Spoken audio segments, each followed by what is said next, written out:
Good morning everyone. मैं हूं doctor Saroj Kanwar. आज का हमारा जो टॉपिक रहेगा that is ventilation and the dead space. ये फोर्थ चैप्टर है हमारा रेस्पिरेटरी यूनिट से। ठीक है, अब वेंटिलेशन क्या होता है? वेंटिलेशन का मतलब क्या होता है कि फ्रेश एयर का एंट्रेंस होना और वेस्ट एयर को हम लोग बाहर निकालना। ये एक क्या है? रेस्पिरेशन क्या है हमारा? रेस्पिरेशन एक कंटिन्यूस प्रोसेस है जो कि स्टार्ट एज सुन एज हम लोग जैसे ही हम लोग पैदा होते हैं, बर्थ होता है हमारा, उसके बाद में वो स्टार्ट होता है और जब हमारी डेथ होती है तब वो हमारा स्टॉपेज, परमानेंट स्टॉपेज होता है। ठीक है, तो रेस्पिरेशन एक तरह से क्या रहता है कि भाई परमानेंट प्रोसेस है। ठीक है, उसमें हम लोग फ्रेश एयर को लेके अंदर लेके जाते हैं, इनहेल करते हैं, ठीक है, सांस लेते हैं। और दूसरा क्या है? वेस्ट प्रोडक्ट को, जैसे कार्बन डाइऑक्साइड है, जो यूज्ड एयर है, उसको हम लोग क्या करते हैं? बाहर निकालते हैं, एक्सहेल करते हैं। उसी प्रोसेस को क्या बोलते हैं हम लोग? Ventilation. Ventilation is the circulation of air और replacement of the unfresh air with the fresh air in space. कि भाई रिप्लेसमेंट है एक तरह से, कि भाई बार बार फ्रेश एयर को अंदर लेके जाना, फिर बाहर निकालना है उसको, वेस्ट एयर को, फिर वापस फ्रेश एयर अंदर जाएगा, फिर उसको बाहर निकालना है। ठीक है, ventilation is the rate at which air enters और लीव्स द लंग्स। अब रेट का मतलब क्या है कि पर्टिकुलर टाइम पे, ठीक है, कितना वॉल्यूम और कितने टाइम के साथ वो जा रहा है, अंदर लेके जाते हैं। क्वाइट ब्रीदिंग होता है कि सांस को अंदर इनहेल करना और उसको एक्सहेल करना है। तो ये पर्टिकुलर रेट मतलब कि भाई कितना वॉल्यूम और कितने टाइम के साथ में हमारा ये पर्टिकुलरली ये जो प्रोसेस चल रहा है वेंटिलेशन का, उसको हम लोग यहाँ पे मेजर करते हैं। अब वेंटिलेशन इन रेस्पिरेटरी सिस्टम में कितने टाइप्स के होते हैं? Pulmonary ventilation and the alveolar ventilation. ठीक है, पल्मोनरी वेंटिलेशन क्या होता है भाई? Pulmonary ventilation defined as a volume of air moving in and out of the respiratory tract in a given unit of time during quiet breathing। मतलब कि pulmonary ventilation का क्या मतलब है कि भाई यहाँ पे हम लोग एयर को इनहेल करते हैं, ठीक है, एयर को फ्रेश एयर को इनहेल करा, जो यूज्ड एयर है, अनफ्रेश एयर है, उसको हमने एक्सहेल करा, ठीक है, in the form of carbon dioxide. ठीक है, तो यहाँ पे हम लोग मेजर पल्मोनरी वेंटिलेशन का मतलब है कि भाई वेंटिलेशन में अभी जस्ट हमने देखा था कि रेट यहाँ पे कि कुछ वॉल्यूम रहेगा और कुछ टाइम रहेगा कि उसके अंदर कितना एयर अंदर जा रहा है, कितना वो बाहर अनफ्रेश एयर को एक्सहेल कर रहा है। ठीक है, the volume of air moving in and out of respiratory tract in A given unit of time, कि भाई कुछ पर्टिकुलर टाइम में उसके अंदर वो कितनी बार अंदर ले रहा है और उसको बाहर एक्सहेल कर रहा है, उसको हम लोग क्या बोलते हैं? That is known as pulmonary ventilation. ठीक है, it is also called respiratory minute volume और द मिनट वेंटिलेशन।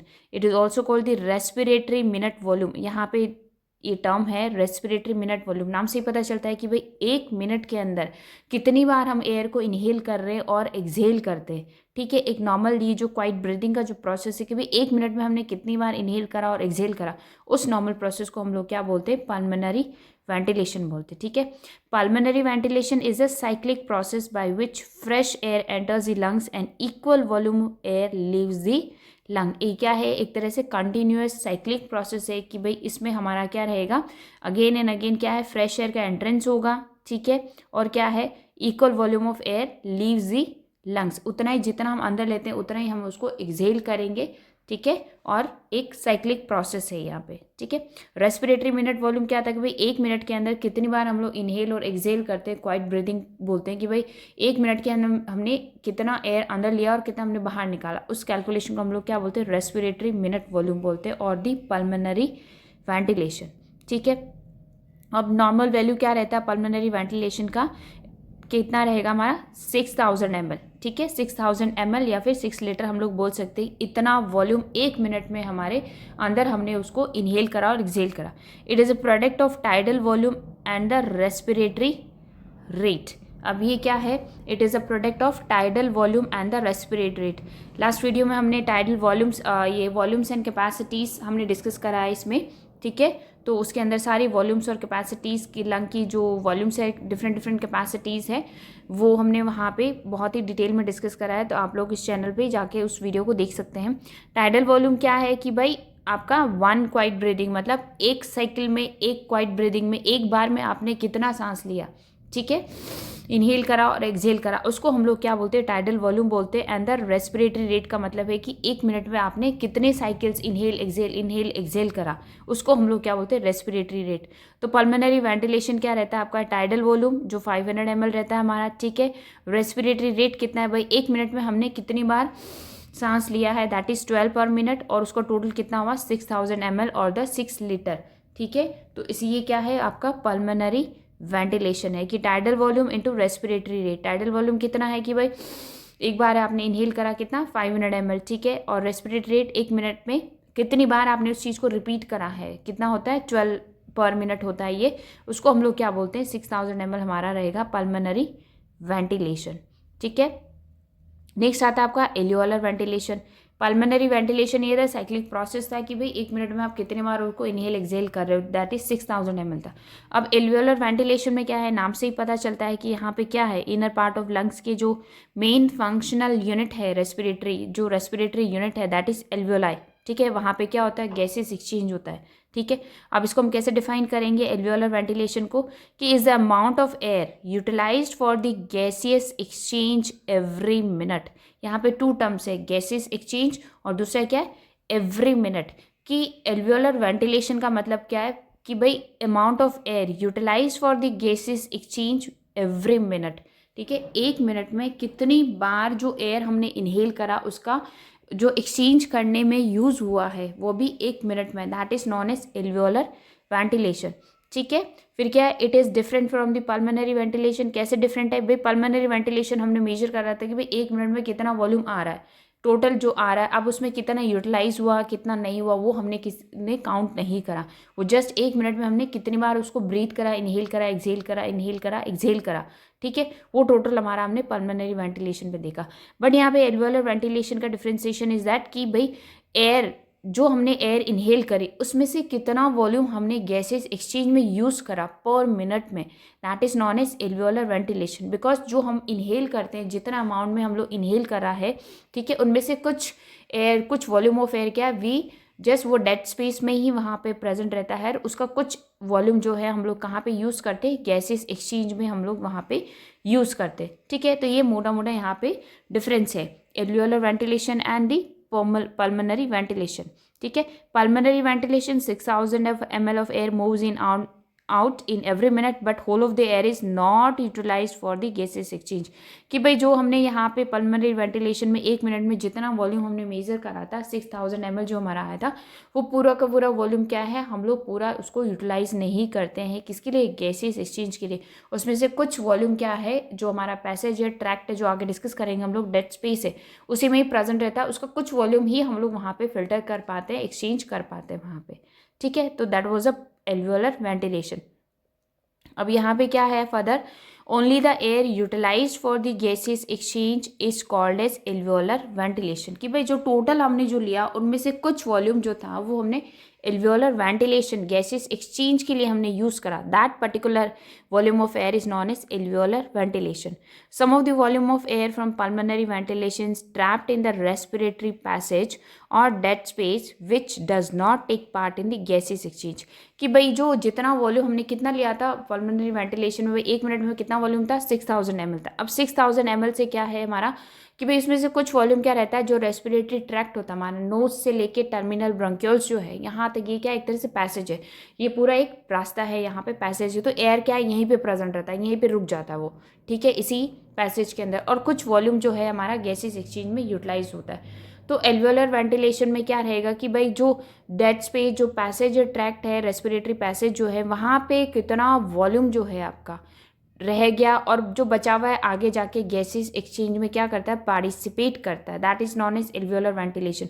तो अब यहाँ अगर इसका कैलकुलेशन जो रहता है हमारा, क्या रहता है कैलकुलेशन में कि भाई एल्वियोलर वेंटिलेशन को हम कैसे करेंगे, पल्मोनरी वेंटिलेशन था टोटल जो था, ठीक है, उसके बाद में क्या है, डेड स्पेस है या रेस्पिरेटरी ट्रैक्ट है, उसके अंदर कुछ वॉल्यूम जो रह गया हम उसको माइनस कर देंगे और उससे क्या हो जाएगा, हमारा बचा हुआ क्या रहेगा, हमारा एल्वियोलर वेंटिलेशन।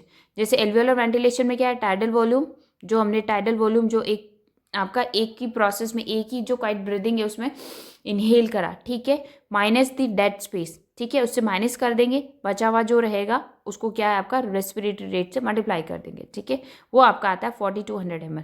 अब हमारा टाइडल वॉल्यूम क्या है, यहाँ पे टाइडल वॉल्यूम हमारा कितना था, एक क्वाइट ब्रीदिंग में जो एक बार में जो सांस लेते हैं हम लोग एक ही प्रोसेस में, that is known as tidal volume 500 ml था। और डेड स्पेस क्या है, जो रेस्पिरेटरी ट्रैक्ट में जो वॉल्यूम ऑफ एयर जो बचा हुआ रहता है वहाँ पे, दैट इज 150 ml, उसको माइनस करेंगे, फिर रेस्पिरेटरी रेट कितना है 12 है, तो टोटल हमारा लास्ट में एल्वियोलर वेंटिलेशन कितना निकलता है आपका 4200 ml पर मिनट, ठीक है। पल्मोनरी वेंटिलेशन हमारा डिफरेंट था बिकॉज हमने उसमें सिर्फ एयर को मेजर करा, वहाँ हमने ये नहीं देखा कि कितना एयर वहाँ पे वो गैसेस एक्सचेंज के लिए यूज़ कर रहा है और कितना वहाँ पे बैलेंस डेड स्पेस में बच रहा है, वो हमने टोटल काउंट करा, that was 6000 ml per minute. But यहाँ पे जो गैसेस एक्सचेंज में जो पर्टिकुलर वॉल्यूम ऑफ एयर हमने यूज़ करा that is 4200 ml per minute, that is known as alveolar ventilation, ठीक है। अब डेड स्पेस क्या होता है इसको भी हम लोग कर लेते हैं। Dead space is defined as a part of the respiratory tract where gases exchange does not take place. ये क्या है, जो हमारा रेस्पिरेटरी ट्रैक्ट है पूरा from nose to the alveoli, ये हमारा पूरा रेस्पिरेटरी सिस्टम का एक फॉलोइंग पाथवे, जहाँ से वॉल्यूम जो एयर है वो क्या करता है, एंटर करता है एल्वियोलाई जो है वहाँ पे जाके gases exchange capillary membrane respiratory membranes के थ्रू वहाँ पे एक्सचेंज होता है, ये पूरा प्रोसेस होता है हमारा, ठीक है। अब यहाँ पे क्या रहता है, उसमें 2 पार्ट्स है कि एक पार्ट में तो क्या रहता है, गैसेस एक्सचेंज रहता है, दैट इज़ अ टर्मिनल, जो सबसे लास्ट का जो पोर्शन है जो एल्वियोलाई है वहाँ पे, ठीक है। जो ट्रेकियोब्रोंकियल जो ट्री है उसका लास्ट वाला पार्ट है क्या, एल्वियोलाई है, जहाँ पे गैसेस एक्सचेंज प्रेजेंट, एक तो ये रहता है।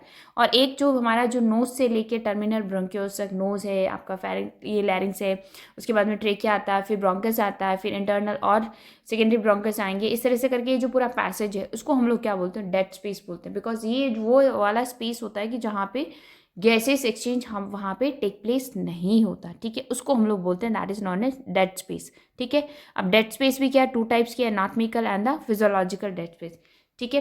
एनाटॉमिकल डेड स्पेस और फिजियोलॉजिकल डेड स्पेस ये दोनों क्या रहता है, मोस्ट सेम ही रहते हैं, बट इन केस ऑफ कुछ कंडीशंस होती है जहाँ पे एनाटॉमिकल डेड स्पेस और फिजियोलॉजिकल डेड स्पेस क्या है आपका डिफ्रेंशिएट करता है हमारा, ठीक है। अब यहाँ पे हम लोग देखेंगे कि भाई क्या रहता है, यहाँ पे रेस्पिरेटरी डेड स्पेस है, यहाँ पे हम लोग देखेंगे ये पूरा रेस्पिरेटरी ट्रैक्ट है, ठीक है। ये एल्वियोलर वेंटिलेशन है यहाँ पे, क्यों, बिकॉज यहाँ पे गैसेस एक्सचेंज हो रहा है, ठीक है। अब यहाँ पे जो फिजियोलॉजिकल डेड स्पेस रहेगा, यहाँ पे कोई भी गैसेस एक्सचेंज नहीं हो रहा, बट इस साइड तो यहाँ पे गैसेस एक्सचेंज हो रहा है एल्वियोलाई के यहाँ पे, बट ये वाला जो एल्वियोलाई है यहाँ पे गैसेस एक्सचेंज नहीं हो रहा, इसको हम लोग बोलते हैं फिजियोलॉजिकल डेड स्पेस। आगे हम लोग देखेंगे कि क्या डिफरेंस है दोनों के अंदर, फाइन।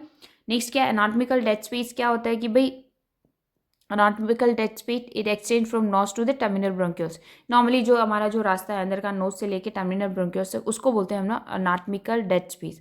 एनाटॉमिकल मतलब स्ट्रक्चरल कौन कौन से ऐसे पार्ट्स हैं जहाँ पे गैसेस एक्सचेंज नहीं होता, उसको हम लोग क्या बोलते हैं, एनाटॉमिकल डेड स्पेस बोलते हैं, ठीक है। It includes nose, pharynx, trachea, bronchi and the branches of the terminal bronchioles, ठीक है। These structures only form the passage for the movement of air. Next important point ये रहता है कि भाई ये जो नोज है आपका, ट्रेकिया है, ब्रोंकस है, ये सब क्या है, ये वो स्ट्रक्चर्स है जो क्या करते हैं, एयर को अंदर जाने के लिए एक क्या करते हैं, फाइन लाइक एक रास्ता देते हैं उसको, ठीक है। उसको हम लोग बोलते हैं एनाटॉमिकल डेड स्पेस, मतलब स्ट्रक्चर्स है, ठीक है, स्ट्रक्चरल पार्ट्स है कि वो वॉल्यूम ऑफ एयर, जितना भी एयर जा रहा है उसको वो क्या दे रहा है, एक तरह से रास्ता देता है, उसको बोलते हैं anatomical dead space. Gases exchange यहाँ पे प्लेस नहीं होता, टेक प्लेस यहाँ पे गैसेस एक्सचेंज हमारा यहाँ पे नहीं होता, इसको हम लोग बोलते हैं anatomical dead space. Physiological dead space क्या है भाई, physiological dead space it includes anatomical dead space and additional 2 volumes, कि भाई फिजियोलॉजिकल डेड स्पेस में क्या है, जो हमारा जो नॉर्मल पैसेज जो था आपका टर्मिनल नोज से लेके टर्मिनल ब्रोंकियोल्स तक, वो तो है ही है, उसके साथ में क्या है, जो कुछ पार्ट्स क्या है आपके जहाँ पे गैसेस एक्सचेंज होता है, उनके अंदर पैथोलॉजिकली फिजियोलॉजिकली वहाँ पे कुछ इस तरह की प्रॉब्लम्स आती है कि वहाँ पे गैसेस एक्सचेंज आपका टेक प्लेस नहीं हो रहा है, दैट इज़ नॉन एज, उसको हम लोग क्या बोलते हैं यहाँ पे कि भाई जो फिजियोलॉजिकल डेड स्पेस में क्या रहेगा, एनाटॉमिकल डेड स्पेस तो इंक्लूड होता ही होता है, साथ साथ में वो वाला स्पेस भी प्रेजेंट होता है कि जहाँ पे गैसेस एक्सचेंज होता है, वो वाला भी इसके अंदर हम लोग ऐड कर देते हैं। अब वो ऐड क्यों होगा कि वहाँ तो एल्वियोलाई वाला जो पार्ट है, ठीक है, वहाँ पे तो हमारा गैसेस एक्सचेंज होना चाहिए, वो तो डेड स्पेस में प्रेजेंट नहीं होना चाहिए, लेकिन यहाँ पे कुछ पैथोलॉजिकल कंडीशंस है, किस तरह की कंडीशन कि भाई जो वाला जो एरिया है जहाँ पे गैसेस एक्सचेंज होता है, मे बी उस एरिया में कुछ प्रॉब्लम हो, मे बी वहाँ पे रेस्पिरेटरी मेम्ब्रेन में कुछ प्रॉब्लम हो, या प्रॉपर ब्लड सप्लाई नहीं हो रही है, या फिर जो एल्वियोलाई जो गैसेस एक्सचेंज में टेक पार्टिसिपेट करती है, वहाँ पे उनके अंदर कुछ प्रॉब्लम हो, तो वो एरिया भी क्या करते हैं हम लोग उसके अंदर डेड स्पेस के अंदर हम लोग क्या कर लेते हैं, इंक्लूड कर लेते हैं। इन केस ऑफ वहाँ पे अगर कोई भी फिजियोलॉजिकल या फिर पैथोलॉजिकल कुछ प्रॉब्लम है उस पर्टिकुलर एरिया में, तो वो भी हमारा क्या आ जाता है, आपका डेड स्पेस के अंदर ही आ जाता है। अब इसमें क्या क्या है आपका, that is air in the alveoli which are non functioning, ठीक है। It means some respiratory disease alveoli does not function due to destruction of the alveolar membrane, कि भाई वहाँ पे गैस एक्सचेंज होना था बट वहाँ क्या एल्वेोलर मेम्ब्रेन में ही कुछ डिफेक्ट हो गया because of the some of the respiratory disease की वजह से, तो वो गैसेस एक्सचेंज में क्या कर रहा है, पार्टिसिपेट नहीं कर पा रहा है, तो वो भी क्या हम लोग इंक्लूड करेंगे, उसको भी क्या करेंगे, डेड स्पेस के अंदर इंक्लूड करते हैं, ठीक है। Air in the alveoli which does not receive adequate blood flow. Second, यहाँ पे जो आपका जो गैसेस एक्सचेंज वाला जो बिल्कुल ही लास्ट वाला जो पोर्शन है, ठीक है, वहाँ पे अगर प्रॉपर ब्लड सप्लाई नहीं हो रहा है एल्वेलाई तक, रेस्पिरेटरी मेम्ब्रेन तक अगर प्रॉपर ब्लड सप्लाई नहीं है, अगर ब्लड सप्लाई ही नहीं है तो गैसेस एक्सचेंज वहाँ पे प्रॉपर वे में नहीं हो पाता, तो वो एरिया भी क्या रहेगा, एक तरह से क्या रहेगा, वेस्ट हो जाएगा वो। उसको भी हम लोग फिर वहाँ पे किस में इंक्लूड कर लेते हैं, we just include in the dead space only. तो यहाँ पे कुछ कंडीशंस है कि भाई अगर एल्वेओलर मेम्ब्रेन वहाँ प्रॉपर वर्क नहीं कर रहा है या फिर प्रॉपर वे में वहाँ पे गैसेस एक्सचेंज जो रेस्पिरेटरी मेम्ब्रेन है उसमें कुछ प्रॉब्लम है, या फिर क्या रहता है ब्लड सप्लाई वहाँ पे प्रॉपर नहीं हो रहा है, तो ये वाला एरिया भी क्या particularly we add in the dead space only, that is known as physiological dead space बोलते हैं उसको, क्या बोलते हैं, physiological dead space. Fine, next है हमारा that is value of dead space, कि भाई अब डेड स्पेस जो हमने इंक्लूड करा कि भाई जो पैसेज है, जो ट्रैक्ट है, जो एयर को क्या करता है, एक लाइक पैसेज देता है मूव करने के लिए, कि भाई वहाँ से मूव करे, उसका वैल्यू क्या है, कितना है आपका 150 ml, कितना रहता है आपका 150 ml। In normal conditions anatomical dead space is equal to physiological space due to normal functioning of alveoli. अब क्या रहता है, नॉर्मल कंडीशंस है, जैसे हमने डिस्कस करा था कि एनाटॉमिकल डेड स्पेस तो वो वाला पार्ट हो गया, नॉर्थ से लेके टर्मिनल्स तक एक एयरवे को एक रास्ता बताता है, वो डेड स्पेस हो गया। फिजियोलॉजिकल हमारी कुछ कंडीशंस हो गई कि वो पर्टिकुलर जो वहाँ पे गैसेस एक्सचेंज होता है वो पर्टिकुलरली वहाँ वर्क नहीं कर रहा, तो उसको भी हमने क्या करा, डेड स्पेस में इंक्लूड कर लिया। अगर कोई भी इंडिविजुअल है जिसका लाइक नॉर्मल डेड स्पेस है, वो तो है ही है, एल्वेलाई जो गैसेस एक्सचेंज वाला जो पार्ट है अगर वो प्रॉपर्ली वर्क करता है तो हम लोग क्या रहेगा उसका, उसके अंदर हम लोग इंक्लूड नहीं करते। तो फिजियोलॉजिकल स्पेस और जो डेड स्पेस है वो नॉर्मली एक ही चीज़ रहता है। But in case of physiological dead space increasing during the respiratory disease which affects the pulmonary blood flow and the alveoli. But in case अगर यहाँ पे डिफ्रेंशिएशन ये रहता है कि भाई एनाटॉमिकल डेड स्पेस तो एक पैसेज है नोज से लेके टर्मिनल, वो तो हर कंडीशन में प्रेजेंट रहेगा, उसको तो हम लोग डेड स्पेस बोलेंगे। बट फिजियोलॉजिकल डेड स्पेस वहाँ पे इंक्लूड तब होता है जबकि भाई जो पर्टिकुलर जो एरिया है आपका एल्वेलाई वाला जहाँ पे गैसेस एक्सचेंज होता है, अगर उसमें कुछ पैथोलॉजिकली कुछ रेस्पिरेटरी डिजीज वहाँ पे प्रेजेंट हो रही है, तो ही हम लोग उसको क्या बोलते हैं, फिजियोलॉजिकल डेड स्पेस क्या हम लोग उसको एडिशनल में ऐड कर सकते हैं। फाइन, ठीक है। नेक्स्ट आता है आपका वेंटिलेशन परफ्यूजन रेशो। अब वेंटिलेशन हमने डिस्कस करा था कि भाई जो इनहेल करना और एक्सहेल करना, फ्रेश एयर का क्या है, बार बार एंट्रेंस करना है और वेस्ट एयर को हमें क्या रिमूव करना है इन अ पर्टिकुलर रेट, मतलब कुछ वॉल्यूम और कुछ आपका कुछ फिक्स टाइम पे जो प्रोसेस, साइक्लिंग प्रोसेस जो चलता है उसको हम लोग क्या बोलते हैं, वेंटिलेशन बोलते हैं। तो ventilation perfusion ratio, ventilation perfusion का क्या मतलब है कि भाई ventilation perfusion ratio is a ratio of alveolar ventilation and the amount of blood that perfuse the alveoli। यहाँ पे परफ्यूजन का मतलब क्या होता है कि भाई आप कितना ब्लड वहाँ पे आ रहा है, जो आपका एल्वेओलर मेम्ब्रेन है, रेस्पिरेटरी मेम्ब्रेन है, जहाँ पे क्या रहता है आपका गैसेस एक्सचेंज, उस पर्टिकुलर एरिया में ही गैसेस एक्सचेंज होता है। तो ये एक तरह से रेशो है कि भाई कितना वॉल्यूम ऑफ एयर वहाँ पे एल्वेओलाई के अंदर प्रेजेंट है, फर्स्ट पार्ट।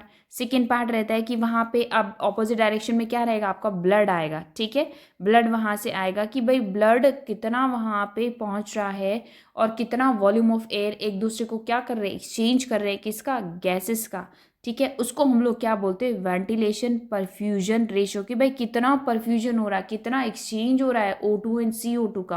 बिकॉज वो कब होगा, जब वहाँ पे एल्वेओलर मेम्ब्रेन पे जब प्रॉपर अमाउंट में एयर पहुँचेगा, O2 पहुँचेगा, इधर से सामने से क्या आएगा आपका, ब्लड आएगा, इधर से O2 आ रहा है, इधर से आपका ब्लड आ रहा है CO2 लेकर, ठीक है। तो ये कितना एक दूसरे को परफ्यूज कर रहे हैं, मतलब कितना एक्सचेंज कर रहे हैं, that ratio is known as ventilation perfusion ratio, ठीक है। कि ये कैसे निकालेंगे हम लोग, alveolar ventilation, pulmonary blood flow by कितना ब्लड वहाँ पे पहुँच रहा है, ठीक है। एल्वियोलर वेंटिलेशन कितना था हमारा 4200 ml था, अभी हमने निकाला था कि tidal volume minus dead space into respiratory rate, fine है। Blood flow through alveoli, blood कितना पर मिनट में कितना ब्लड आता है आपका 5000 ml वहाँ पे आ रहा है। रेशो निकालना है, दोनों को डिवाइड कर दो और अब 0.84 आपका क्या रहेगा, वेंटिलेशन परफ्यूजन रेशो हमारा आ जाएगा। भाई 1 मिनट में इतना वॉल्यूम ऑफ एयर और इतना ब्लड आके क्या करता है, परफ्यूज करता है, जो क्या परफ्यूजन का मतलब exchange of gases O2 and CO2 का वहाँ पे क्या कर रहा है, एक्सचेंज कर रहा है, that is known as ventilation perfusion ratio, ठीक है। अब सिग्निफिकेंस क्या है यहाँ पे, भाई जो वेंटिलेशन परफ्यूजन हमने जो यहाँ पे निकाला है, ठीक है, इसका क्या रोल रहता है कि यहाँ पे हम लोग क्या फाइंड आउट कर सकते हैं। अब यहाँ पे तीन चीज़ें प्रेजेंट होती है हमारी वेंटिलेशन परफ्यूजन रेशो में, क्या है हमारा 3 थिंग्स है यहाँ पे, क्या है कि भाई आपका कितना है अमाउंट ऑफ ब्लड, ठीक है, एक तो ब्लड रीच हो रहा है यहाँ पे, एक वॉल्यूम ऑफ एयर, ठीक है, कि कितना वॉल्यूम ऑफ एयर आ रहा, कितना ब्लड आ रहा है यहाँ पे और पर मिनट में आ रहा है, ये 3 चीज़ें हैं यहाँ पे। आपका एयर है, वॉल्यूम ऑफ एयर है, आपका ब्लड है और दूसरा क्या है, टाइम है आपका, कितना है 1 मिनट का हमारा टाइम है।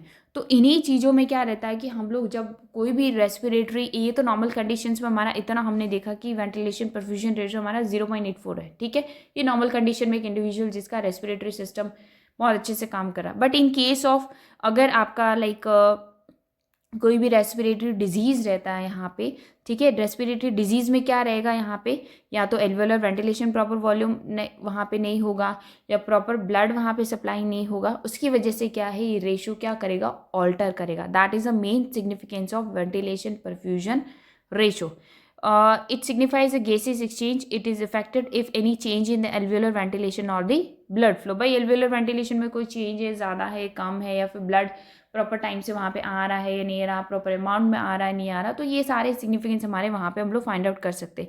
इन cases of respiratory disorders like COPD, chronic obstructive pulmonary disease, ventilation perfusion ratio क्या रहेगा वहाँ पे इफेक्ट रहेगा because of the obstruction and the destructions of alveolar membrane. So ventilation perfusion reduces greatly. तो यहाँ पे हम लोग अगर हमें नॉर्मल पता है तो एबनॉर्मल जो रेस्पिरेटरी डिजीज़ होंगे उनके अंदर हम लोग वॉल्यूम वहाँ पे फाइंड आउट कर सकते हैं, कितना वॉल्यूम आ रहा है, कम आ रहा है, रिस्ट्रिक्टेड है, ऑब्स्ट्रक्टेड है, कितना ब्लड वहाँ पे फ्लो हो रहा है। तो मेन सिग्निफिकेंस ये रहता है कि हमारी एबनॉर्मलिटीज़ को फाइंड आउट करने के लिए। फाइन, तो ये था आपका ventilation perfusion ratio. Like and subscribe for the more videos.